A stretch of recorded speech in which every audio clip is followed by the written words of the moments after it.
တင်မဲ့ဟာ base coat လေးနဲ့ရောမှဖြစ်တဲ့အတွက် base coat ဒီညမှာ base coat မရှိဘူးဆိုလို့ရှိရင်လည်း top coat ထည့်လို့ရတယ်နော်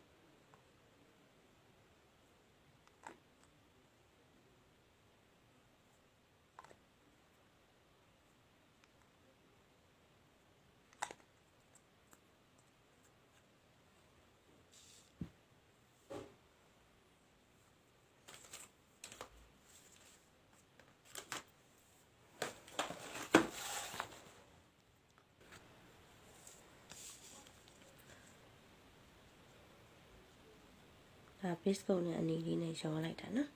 ဒီနေရာမှာ base coat မရှိဘူးဆိုရင် top coat သုံးပြီးလို့ရတယ်နော်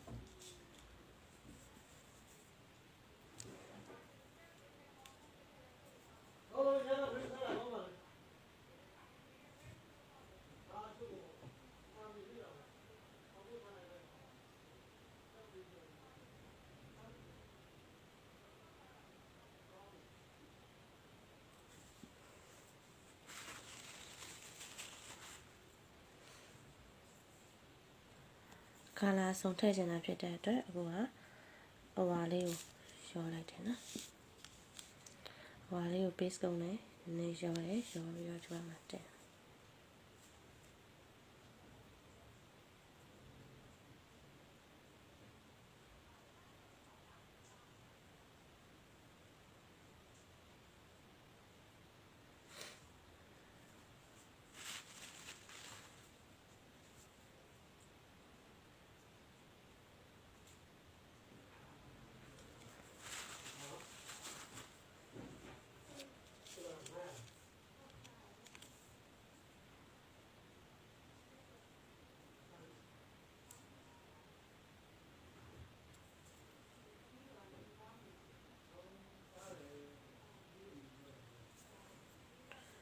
အရန်ပြစ်နေလို့ဖြေချတာနော်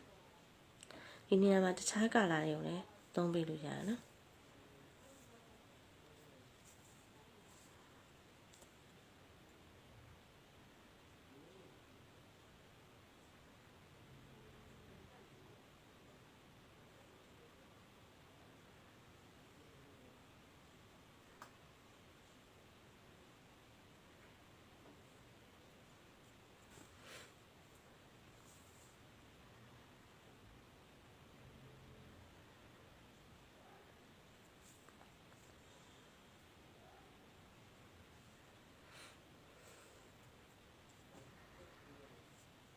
ပြန်ဖြီတာမှတော့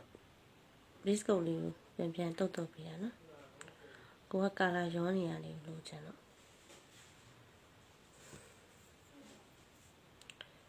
အခုအဲ့လိုဒီအခုကကာလာအဖြော့လေးတွေစိုးတာရဲ့အဆင်ပြေလုပ်တာဖြစ်တဲ့အတွက်ဒီနေရာမှာရိုးရိုးဟာဆိုလို့ရှိရင်တော့ရိုးရိုးရေစင်းနဲ့လုပ်မယ်ဆိုတော့ဖော့ရိုက်ပြီနော်ဖော့ရိုက်လို့ရှိရင်ဒီလိုပုံစံလုပ်လို့ရတယ်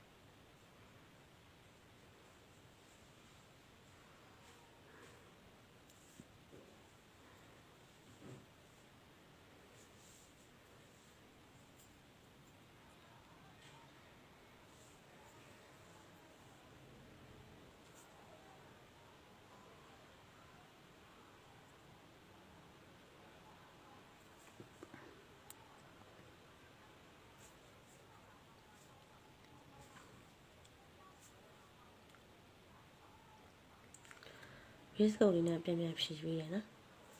သူတာရင်မထားခဲ့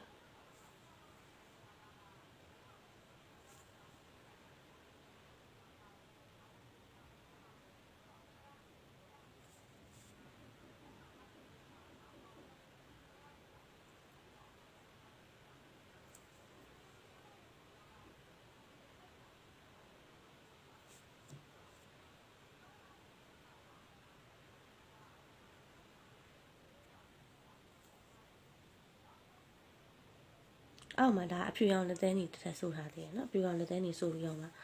ဒီလိုမျိုးကာလာရှိဖြစ်အောင်လုပ်လိုက်တာနော်ဒါကကိုကဒီရောင်လိုချင်တာဖြစ်တဲ့အတွက်ဒီရောင်လုပ်တာဒီနေရာမှာတခြားကာလာလည်းလုပ်လို့ရတယ်နော်ဒီထဲကအဲ့လိုအဖြော့လေးခစ်စားနေတာဖြစ်တဲ့အတွက်ကြောင့်ဒါလေးကိုလုပ်ပြရနော်ဒီနေရာမှာ၄-၅ရောင်ဆက်ချင်တယ်ဆိုလည်းရတယ်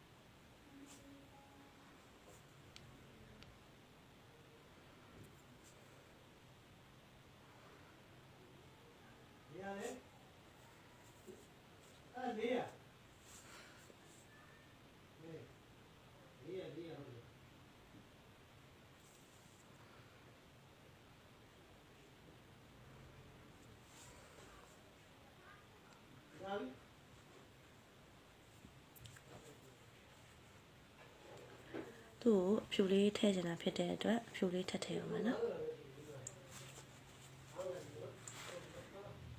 ကိုကကျေကိုလည်းလုပ်ပြတယ်နော်ပြီးအဖြူလေးကိုနည်းနည်းထည့်အဖြူလေးကိုလည်းအဲ့လိုပဲ base coat လေးနဲ့ပြန်ပြီးလုပ်ပြပါချော့ပလိုက်ပါဟိုစင်အပေါ်မှာချင်းချင်းသွားပေါ်နေမယ်နော်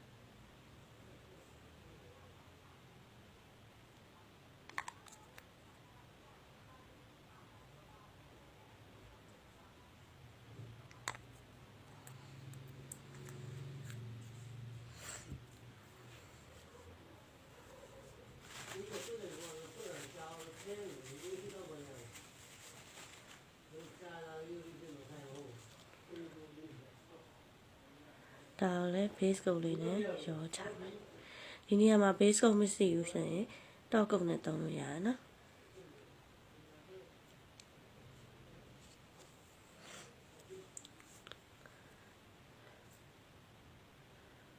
အဲ့တော့ကိုကအစင်မြေသလိုမျိုးဆွဲမှာဖြစ်တဲ့အတွက်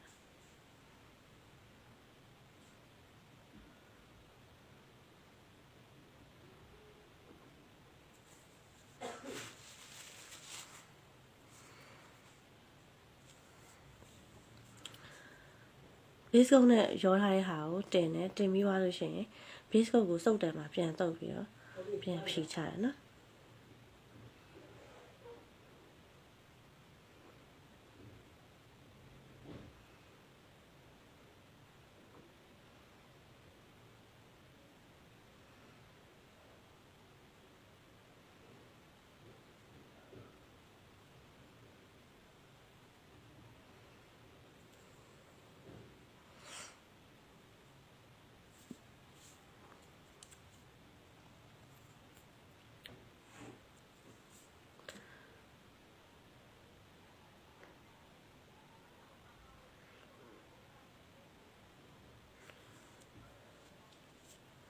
ဒီကာလာလေးတင်နေတယ်လို့ကာလာထပ်တင်တယ်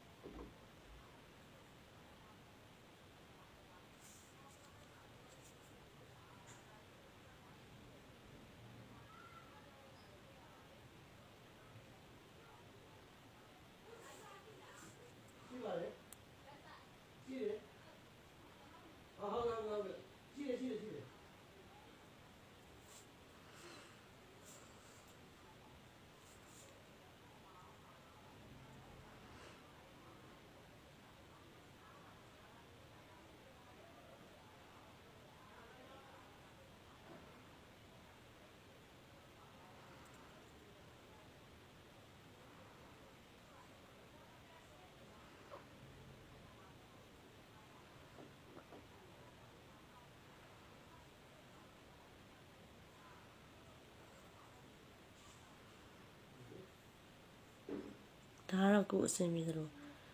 လိုက်ထည့်ထားတာနော်ဒီနေရာမှာတခြားကာလာတွေကစားချင်တယ်ဆိုရင်လည်းကစားလို့ရတယ်ပေါ့နော်တစ်ထောင်နဲ့ပဲရက်ချင်တယ်ဆိုရင်ဒီမှာဆုံးသက်လို့ရပြီနောက်တစ်ယောက်ထည့်ချင်တယ်ဆိုရင်လည်းထည့်လို့ရတယ်နော်ကိုကတော့အမဲလေးကိုထည့်ချင်လို့အမဲနဲ့တောက်ကုတ်နဲ့ရောထားတဲ့ဟာလေးကိုထည့်လိုက်မှာနော်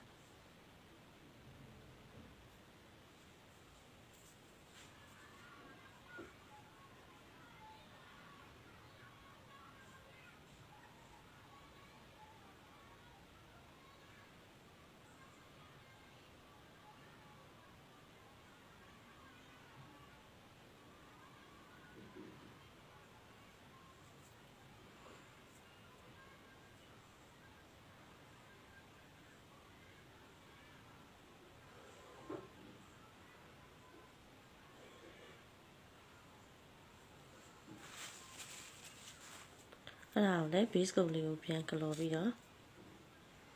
base coat တည်တဲ့ဟာကိုပြန်ကလော်ပြီးတော့ပြန်ပြီးတော့ဖြီးမယ်နော်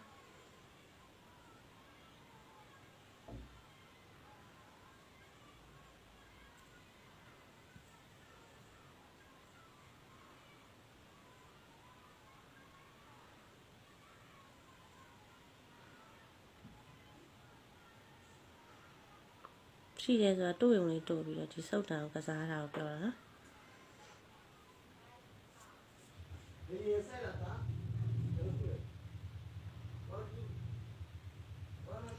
ဓိကအထစ်ကြီးမဖြစ်ချင်တော့ဖြီချတာနော်အမဲလည်းမပြောက်သွားအောင်ကိုတို့ချင်တဲ့ကာလာလေးရတယ်ကိုထည့်ထားတဲ့ကာလာလည်းမပြောက်သွားအောင်ပြန်ဖြီရနော်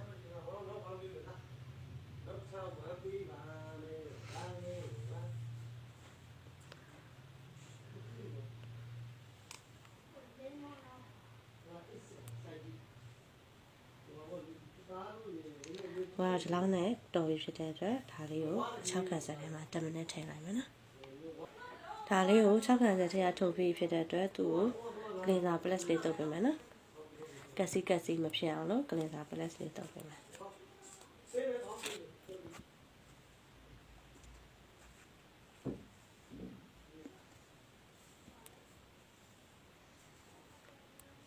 ကလင်ဆာ plus တုပ်လိုက်ရင်ကက်စီမဖြစ်တော့ဘူးနော်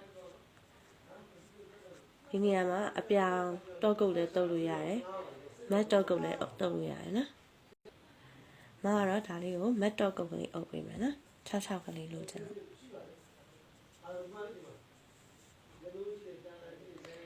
ကျဲဆိုပြီဆိုရင်မြင်းတဝက်ကနေစပြီးတော့ဆိုမယ်နော်တဝက်ကိုနှံ့ပြီးဆိုတော့မှအပေါ်ကနေဆိုမယ်နော်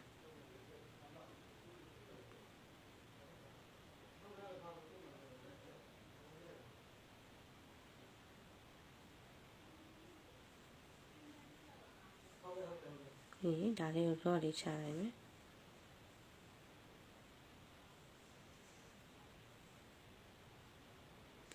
လောမချလို့ရှိရင်ပြန်ကွာရယ်နော်လော်လေးမြင်းနဲ့ချပြီးလက်သေးနေဆိုပြီးလို့ရှိ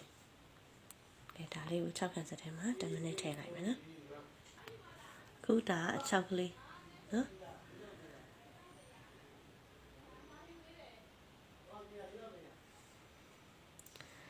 ဒါ6ကလေးဆူလိုက်ပြီနော်မတ်တော့ကိုအုပ်ပြီးတော့6ကလေးဖြစ်သွားတယ်